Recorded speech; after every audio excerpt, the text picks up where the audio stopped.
Hey guys, আসসালামু আলাইকুম। তো কেমন আছো তোমরা? আই হোপ তোমরা সবাই অনেক ভালো আছো। তো তুমি শুধুই আমার পার্ট 5 নিয়ে এসে পড়ছি, তো বেশি কথা না কয়ে শুরু করা যাক। তখন আম্মু বলল, আমি বুকে হাত দিয়ে বলতে পারি রিয়া তোরে যতটা ভালোবাসে মিতু তোরে এতটা ভালোবাসতে পারবে না তোরে। তখন আমি মনে মনে বললাম, এটা তো আমি নিজের চোখেই দেখতে পাচ্ছি। তখন আমি বললাম, আম্মু কিছু করার নাই, এখন যা হবে ভাগ্যের উপর ছেড়ে দিছি এখন। তখন আম্মু বলল, তোর জন্য যদি আমার মেয়েটার কিছু হয় রাখবো না কিন্তু তরে। তখন আমি বললাম, আমি হলাম বলির পাঠা, সবাই মিলে খালি আমাকেই দেখতে পাও, এক কাজ করো আমাকে মেরে ফেলো, তাহলে সব সমস্যার সমাধান হয়ে যাবে। তখন আম্মু বলল, এসব ফালতু কথা মুখেও আনবি না, একদম বুঝলি, এখন গিয়ে টেবিলে বস, আমি খাবার দিচ্ছি। তখন আমি বললাম, আব্বু কই? আব্বুকে তো দেখতে পাচ্ছি না। তখন আম্মু বলল, কই জানি গেছে, জানিস তোর বাবা তোর জন্য অনেক ভয় পায় রে। তখন আমি বললাম, কিছু হবে না আমার, এত চিন্তা করতে হবে না তোমাদের। খাবার খেয়ে রুমে চলে গেলাম। এখন বাসা থেকে বেশি বের হই না, কারণ কখন কোন ঝামেলা এসে ঘাড়ে পড়ে বলা যায় না।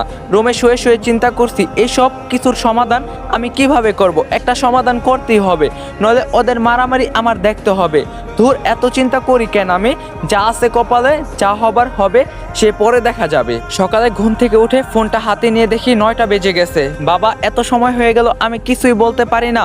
ওয়াশরুম থেকে ফ্রেশ হয়ে বের হতেই অনেকগুলো গাড়ির হর্ন শুনলাম। মনে হয় কেউ চাচাদের বাড়িতে এসেছে, কিন্তু এত সকালে কেন, এটাই তো বুঝলাম না। নিচে নেমে দেখি আম্মু দরজার দিকে তাকিয়ে আছে। আমি বললাম, আম্মু কে এসেছে চাচাদের বাড়িতে? তখন আম্মু বলল, দেখ তো, মনে হয় স্বরাষ্ট্রমন্ত্রীর গাড়ি, কিন্তু ওরা গাড়ি থেকে নেমে দাঁড়িয়ে আছে, কি জানি বলা বলি করছে। তখন আমি বললাম, থাক, এসব বড়লোকদের ব্যাপারে আমাদের দেখে লাভ নাই, এখন নাস্তা দাও, খুব খিদে পেয়েছে। তখন আম্মু বলল, বাবা ওরা তো আমাদের বাসার দিকে আসছে। আমি বললাম, কি? তখন আম্মু বলল, বিশ্বাস না হলে তাকিয়ে দেখ। আমি তাকিয়ে দেখি, আরে আম্মু যা বললো সত্যিই তো। তখন আমি বললাম, কিন্তু ওরা এখানে আসছে কেন? তখন আম্মু বলল, আমি কি জানি, তুই আবার কিছু করিস নাই তো। তখন আমি বললাম, আরে আবার আমি কি করব, দেখো না বাসা থেকে বের হই না এখন। তখন আম্মু বলল, আমার তো ভয় হচ্ছে এখন। আচ্ছা, সাথের মেয়েটাকে? আরে শালা, আজকে মনে হয় আমাকে খাইছে।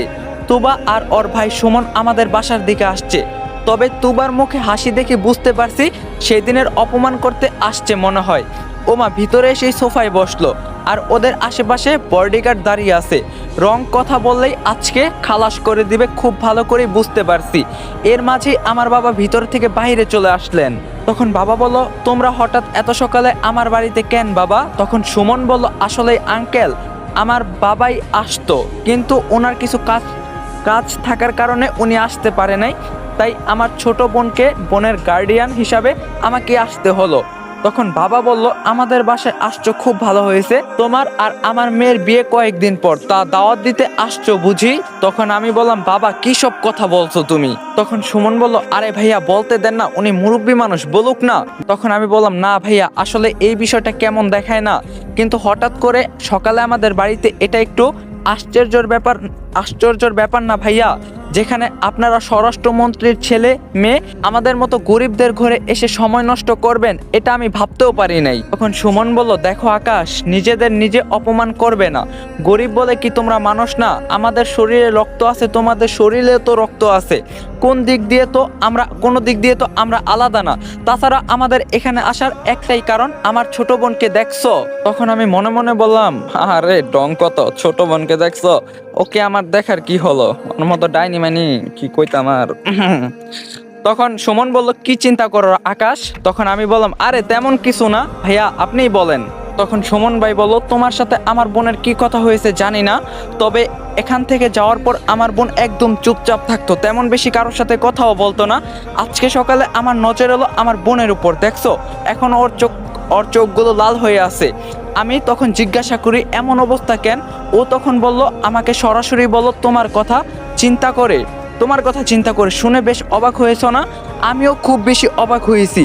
যেখানে আমার বোন কোনো ছেলের সাথে কথা পর্যন্ত বলে না, সেখানে ও কিভাবে তোমার জন্য পাগল হয়ে গেল? আমার বাবা বলছে তোরে বড় ঘরে বিয়ে দিব, কিন্তু না, ও শোনে না, বলে ওর নাকি তোমাকেই চাই।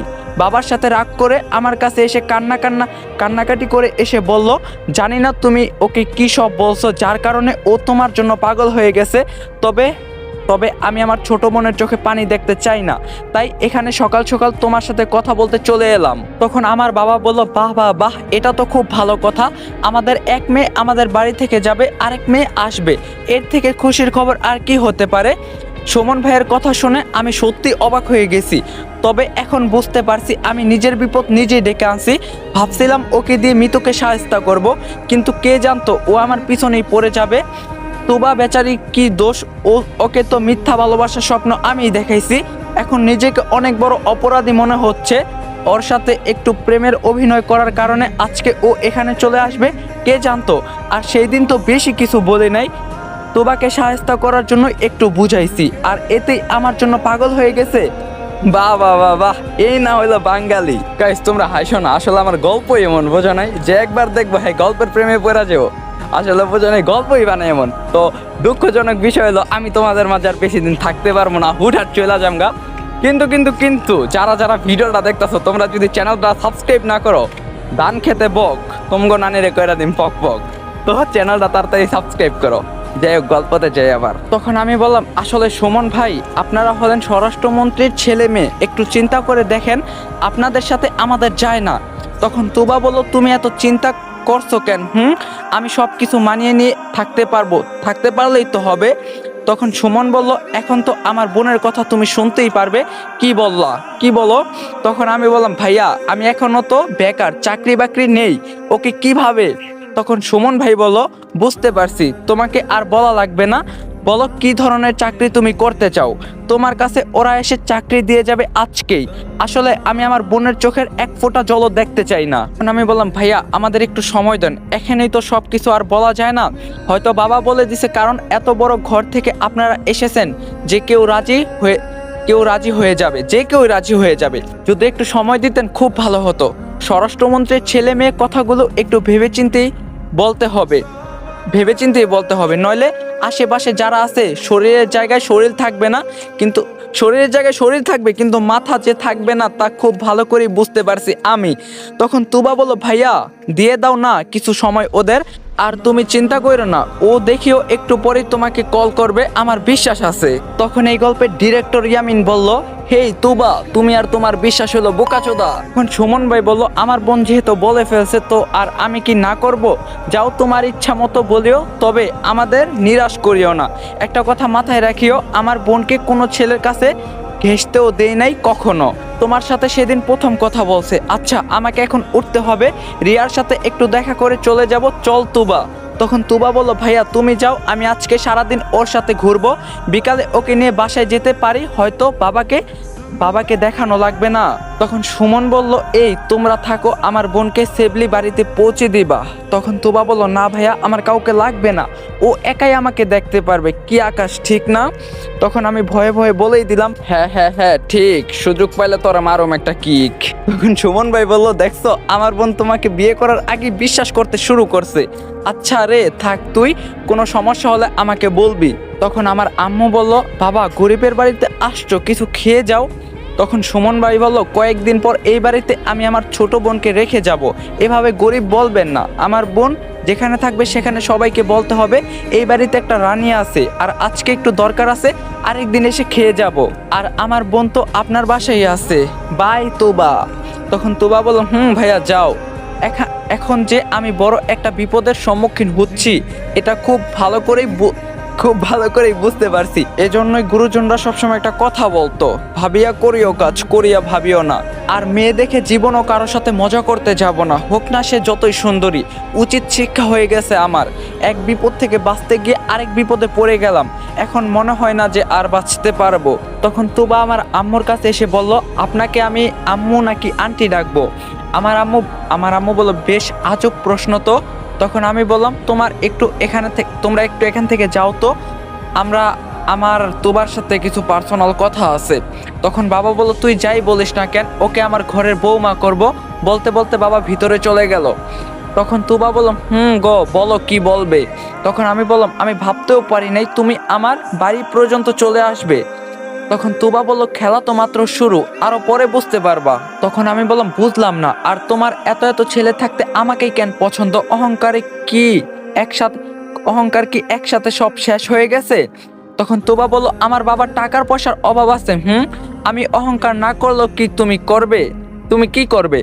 অহংকার কমে নাই, তবে তোমার প্রতি ভালোবাসা বেড়ে গেছে। তখন আমি বললাম, আমি তখন তোমাকে বলছি কি মনে আছে? তখন তখন তুবা বলল, কি বলছিলে? তখন আমি বললাম, আমি তোমার সাথে তখন অভিনয় করছিলাম, প্রেমের অভিনয়।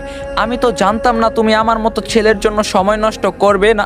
আমি তো জানতাম তুমি আমার মতো ছেলের জন্য সময় নষ্ট করবে না। তখন তুবা বলল, তুমি এই কথার উত্তর চাও তো? তখন আমি বললাম, যদি বলি বলো, ভালো হতো। তুমি হলে স্বরাষ্ট্রমন্ত্রীর মেয়ে, তোমাকে যদি আমি না করি মনে হয় আমার এই পৃথিবীতে বাঁচাটা সম্ভব, আমার বাঁচার সম্ভাবনা থাকবে না। তখন তুবা বলল, গুড, তুমি তাহলে বুঝে গেছো, এখন চলো বাহিরে একটু ঘুরতে যাব। তখন আমি বললাম, কিন্তু আমার তো মন তো চাচ্ছে না। তখন তুবা বলল, তোমার মন দিয়ে কি আমি পানি খাবো? যেতে বলছি না? তখন আমি বললাম, চলো, কি আর করব, বিপদে যেহেতু পড়ছি, উদ্ধার তো হতেই হবে। তুবাকে নিয়ে বের হতেই দেখি রিয়া আমাদের সামনে এসে দাঁড়ালো, সাথে সুমনও আছে। তখন সুমন বলল, আকাশ, এক কাজ করো, রিয়াকেও তোমাদের সাথে একটু ঘুরতে নিয়ে যাও, আমার একটু কাজ থাকার কারণে আমি যেতে পারবো না।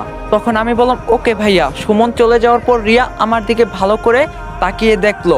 তিনজন মিলে একটা পার্কে গেলাম। তবে তবে তুবাকে রিয়া আমার কাছে তেমন আসতে দেয় না, ও মাঝে বাধা হয়ে দাঁড়ায়। সবশেষে তুবা বলল, ভাবি, আমরা একটু আমাদের বাসায় যাব, তুমি যাবে? তখন রিয়া বলল, না, যাব না, তবে ওকে তাড়াতাড়ি বাসায় পাঠিয়ে দিও, কেমন? তখন তুবা বলল, ওকে আপু।